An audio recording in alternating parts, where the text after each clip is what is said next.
think you become Pope someday? But that is not it's not my business, I should say. Desconocemos si el cardenal Kambanda será el próximo papa, sin embargo, él mismo nos ofrece una descripción que creemos que le gustaría a gran parte del pueblo católico en un futuro no muy lejano tras el pontificado de Francisco. En una entrevista de 2022, preguntado por el próximo cónclave, dijo: «Así que necesitamos a una persona realmente santa, con una fe firme para guiar a la Iglesia en esta tormenta de secularismo, individualismo y materialismo. Alguien que pueda promover valores humanos y morales universales y que nos pueda unir con todas las personas de buena voluntad de distintas creencias y que promueva los valores cristianos en general y los católicos en particular». Antoine Kambanda nace en Ruanda en 1958. Es el obispo de la archidiócesis de Kigali, capital del país, que ya cuenta con 42 parroquias.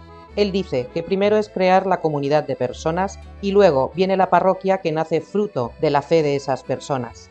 El cardenal Kambanda es un hombre tranquilo y nos inclinamos a pensar que de un natural bastante tímido por cómo aparece en entrevistas, donde poco a poco va cogiendo soltura, aunque por lo general es muy poco expresivo. Es un hombre que transpira esa paz de Dios típica en quienes se nota que viven conectados vitalmente a la red espiritual. En cierto modo es parco, se expresa con cierta lentitud, pero es convincente en sus explicaciones. No se lo pone fácil a los periodistas porque sus respuestas suelen ser breves. Pero tras haberle leído y oído, lo que nos consta es que es un hombre veraz, que toca cualquier tema con valentía y se diría que es rotundo, que no da lugar a la ambigüedad. Nos confirma que posee una elevadísima formación a todos los niveles, con una humildad y una sencillez que verdaderamente sacuden. No nos consta que haya escrito libros, maneja su cuenta de Twitter con prudencia varios tweets pastorales a la semana. Antoine Kambanda habla inglés y francés, dado que ambas lenguas, junto con el Kinyarwanda y el Swahili, son lenguas oficiales del país. Imaginamos que también se debe desenvolver bien en italiano, dado que estudió en Roma 3 años. Ruanda aún no llega a los 14 millones de habitantes y, aunque con grandes áreas de pobreza, destaca por ir creciendo tanto en desarrollo como en estabilidad política y seguridad en comparación con países vecinos. De hecho, nos llama la atención que en el contexto de otros países africanos, donde la Iglesia Católica ejerce un papel de denuncia, resistencia y de protección a la población civil frente a gobiernos corruptos, en Ruanda sucede todo lo contrario. Hay buena relación y, según afirma Antoine Kambanda, el presidente de la República, Kagame, reconoce la labor de la Iglesia Católica en la reconciliación del país tras el genocidio de los años 90. Has had an important role in the process of reconciliation, and the president himself has very much recognized the role of the church in the process of reconciliation and building and rebuilding the community of Rwandans after the destruction of the genocide. Ambos son tutsis, ambos vivieron en el exilio y, aunque por caminos distintos, ambos trabajan en la reconstrucción espiritual y material del país.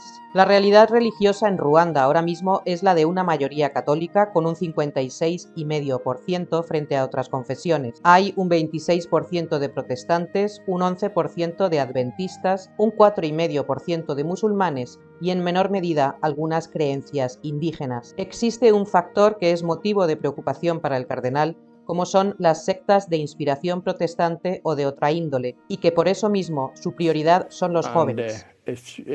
Foundation for the peaceful relationships and peaceful country in the future.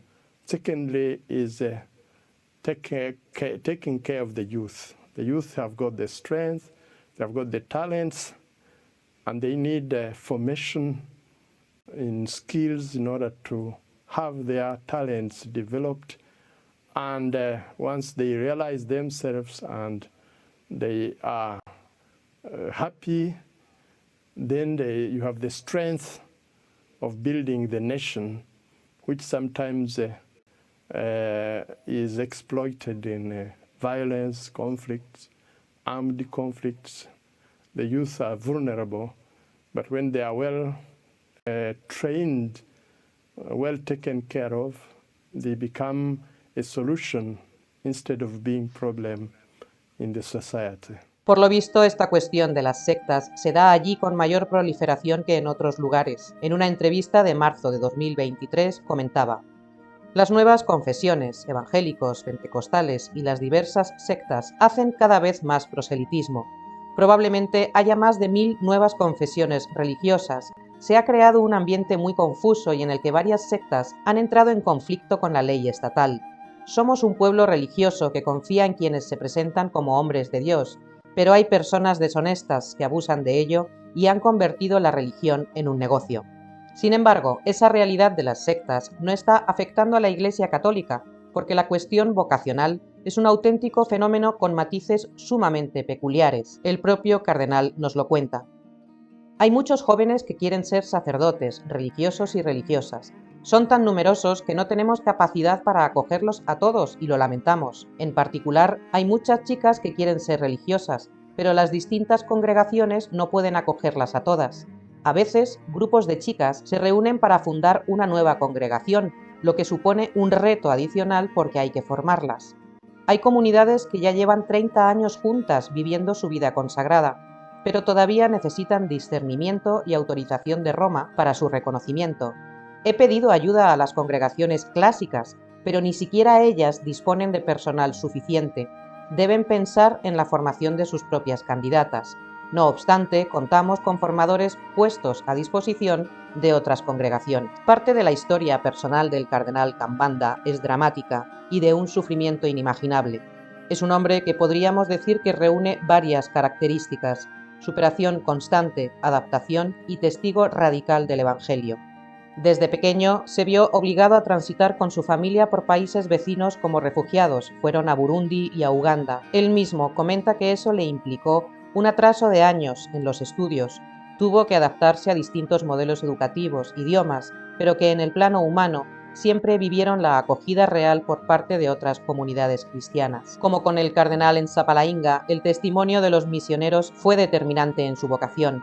Él dice: el primer sacerdote que nos visitó en nuestra casa en la aldea donde estábamos durante el exilio me impresionó mucho. Me conmovieron su bondad y su amor al venir a visitar a unos desconocidos. Vi en él la mano amorosa de Dios. Fue entonces cuando empecé a pensar y rezar para convertirme en sacerdote, y él me animó y me ayudó a ir al seminario. En 1990 fue ordenado sacerdote por San Juan Pablo II. Por ese retraso en los estudios se ordenó con 32 años. Él cuenta: el momento más importante que recuerdo de la ordenación fue cuando me arrodillé y me impuso las manos. Fue una experiencia que nunca podré olvidar. También recuerdo su homilía, exhortándonos con voz potente a ser mensajeros de paz. Decíamos que una de sus características es el de la superación constante. En 1993, ya ordenado sacerdote, se buscó una beca y se marchó a Roma para obtener el doctorado en teología moral, que es su especialidad. Allí permaneció 3 años estudiando, o imaginamos que también reconstruyendo su vida de algún modo. En 1994 ocurre quizá el hecho por el que sea más conocido. Toda su familia, sus padres y 5 de sus 6 hermanos fueron asesinados durante el genocidio ruandés. Su familia era tutsi. Él salvó la vida porque estaba en Roma y su otro hermano superviviente sabemos que vive en Italia. Podemos imaginar a un joven sacerdote de 30 y pocos años en Roma que recibe una carta de otro sacerdote contándole lo sucedido a su familia. Él narra que el proceso para superarlo fue lento. Durante bastante tiempo no recibí noticias de casa. En general, quienes lograban escapar decían que todos habían sido asesinados, pero mientras no hubiera confirmación, era difícil creerlo. En medio de ese dilema, seguí adelante rezando mucho, hasta que un día recibí la carta de un sacerdote que fue a mi casa y confirmó la muerte de 7 miembros de mi familia nuclear y mucho más de la extensa. Vivía una situación desesperada y mientras, a mi alrededor, la vida en Roma seguía con normalidad. Esto me hacía sufrir más aún porque nadie podía entender lo que vivía por dentro. Preguntado por cómo lo superó, su respuesta no puede ser más cristocéntrica. Recurrí a una intensa oración. En la oración me podía refugiar en el Señor. Solo Él sabía y comprendía lo que me pasaba. Esto me fortaleció y me permitió llevar mi cruz con Cristo, que nos dice: venid a mí todos los que estáis cansados y agobiados, y yo os aliviaré. La realidad era que hasta los años 60 del siglo pasado no había problemas sociales, ni siquiera étnicos. Por tradición, los hutus se dedicaban a la agricultura y por tradición los tutsis a la ganadería. Y como siempre ocurre y hemos visto en otros conflictos del mundo, alguien azuza el enfrentamiento entre la población inocente para generar el caos y mientras aprovecharse del poder. El cardenal nos cuenta qué ocurrió en Ruanda realmente. Su origen es el problema de la manipulación política de las diferencias étnicas en la lucha por el poder, como ocurre en varios países africanos. Incluso donde no hay diferencias étnicas reales, se crean de forma artificial. En Ruanda, de hecho, los Hutus y los Tutsis no son realmente grupos étnicos, pues estos se caracterizan normalmente por tener un idioma, una cultura, un territorio, en resumen, una nación con su organización de la autoridad y su historia. Pero los Hutus y los Tutsis hablan el mismo idioma, tienen la misma cultura y conviven en todo el territorio. Son una historia compartida durante al menos 10 siglos. Solo hay un grupo étnico llamado ruandés. En cada país, la Iglesia Católica padece una lacra particular y distinta a otros lugares. En el caso de Ruanda, en expresas palabras del cardenal Kambanda, y que le llena de tristeza cada vez que habla de ello, es la traición de muchos sacerdotes y personas de iglesia. Mientras algunos miembros del clero católico habían tratado de proteger a la gente, otros fueron cómplices de los asesinatos. Por eso, su incansable llamamiento es a la necesidad de que la propia Iglesia Católica se sometiese primero a una reconstrucción para luego, así, poder sacudir los efectos del genocidio. Él señala que el uso del sacramento de la penitencia para la reconciliación y curación del odio étnico y la reconciliación con uno mismo, con Dios y con los demás, sería significativo para desarrollar una fe caracterizada por la confianza que supere el miedo al otro. En mayo de 2013 fue nombrado obispo de la diócesis de Kibungo. 5 años después, en 2018, es nombrado arzobispo titular de la capital, Kigali. Y 2 años después, en el año 2020, en el consistorio de noviembre, el Papa Francisco lo creó cardenal, convirtiéndole en el primero en toda la historia de Ruanda. Todavía en 2020, el Papa Benedicto XVI saludaba a los nuevos cardenales. Kambanda recuerda aquel momento.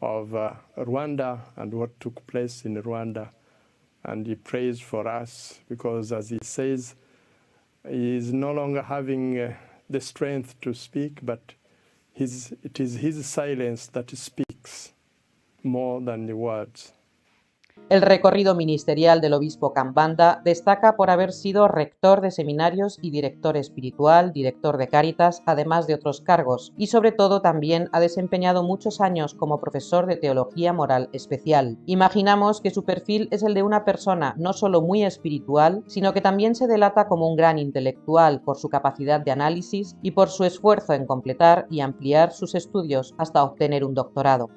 Hay un hecho muy destacable en Ruanda. Como en otros continentes, la Virgen María se apareció a unas niñas. Es la única aparición de la Virgen en África reconocida por la Iglesia Católica. Las apariciones tuvieron lugar en 1981, 13 años antes del genocidio. El cardenal lo explica como una advertencia del cielo. Las apariciones comenzaron el 28 de noviembre de 1981. El 28 de noviembre es la fiesta de Nuestra Señora de Kibeho. Las niñas a las que se apareció la Virgen le preguntaron: ¿cómo te llamas? María respondió: soy la Madre del Verbo. En su mensaje, la Virgen invitó a la conversión, a la oración e indicó el sentido del sufrimiento que conduce a la salvación. Mencionó un río de sangre, de cuerpos humanos esparcidos por todas partes. Una visión de lo que ocurrió 13 años después. Era una advertencia. No nos da la impresión de que el cardenal Kambanda sea polémico o contrario respecto a algunas opiniones o gestos del Papa Francisco. Pero ya nombrado cardenal en 2020, públicamente expresó su contrariedad ante unas declaraciones del Papa relativas a las personas homosexuales, aunque aclaró o fue mal traducido o inventado, sin querer creerse lo que el Papa había dicho. Este hecho nos remite a la explicación que mostramos en el vídeo perfil del cardenal Daniel Sturla de Uruguay sobre la percepción ante las personas homosexuales y la acción pastoral en los obispos del mundo. Lo voy a decir con el ejemplo más concreto, así soy más claro. Para los africanos este tema es absolutamente tabú. Es decir, los obispos africanos que estaban en el sínodo, en general frente al tema homosexualidad, se negaban rotundamente a que fuera incluido nada. El cardenal Kambanda es claro en la cuestión de los refugiados, que no es lo mismo que la inmigración ilegal que padecemos en Europa, y explica qué soluciones se están aportando desde algunos países de África, soluciones que parece que no quieren ser oídas en Europa. Ruanda es muy sensible al problema de los refugiados y los emigrantes porque tenemos dirigentes que han sido refugiados y saben lo que significa. Por eso sienten simpatía por los solicitantes de asilo. Todo empezó cuando surgieron casos en Libia de migrantes retenidos como rehenes por grupos criminales, que les obligaban a pedir dinero a sus familias para ser liberados. Estas personas, con la esperanza de llegar a Europa, se ponen en manos de auténticos clanes mafiosos que a menudo abusan de ellas. Esta cuestión se planteó en una reunión de jefes de Estado de la Unión Africana que afirmaron: es una vergüenza, son nuestros hijos, ¿qué hacemos? Ruanda ha dicho que está dispuesta a aceptarlos en cooperación con el Alto Comisariado de la ONU. Suelen ser jóvenes honrados con formación profesional. Una vez que llegan a Ruanda, se les presenta a países necesitados de mano de obra: Canadá, Noruega, Suecia, Dinamarca y otros, donde se les acepta con un contrato de trabajo. Alrededor de las 3/4 partes de los emigrantes procedentes de Libia se han marchado a sus nuevos países de acogida. Es probable que Gran Bretaña se quiera unir a este mecanismo ya existente. Lo importante es contrarrestar a los grupos criminales que gestionan la inmigración ilegal, creando canales regulares para quienes quieren buscarse la vida en el extranjero. Mucho más podríamos decir del cardenal Antoine Kambanda. Es un hombre de Dios, de Iglesia, un sacerdote de los pies a la cabeza, que nos recuerda al humilde siervo de la viña del Señor, como dijera Benedicto XVI, un pastor en el sentido más profundo y bíblico del término para su pueblo, un cardenal que participará por vez primera con su oración, discernimiento y sabiduría en el próximo cónclave. Porque solo Dios sabe quién entra como cardenal y quién debería salir elegido como el 267 Papa de la Iglesia Católica para liderar parte del siglo XXI.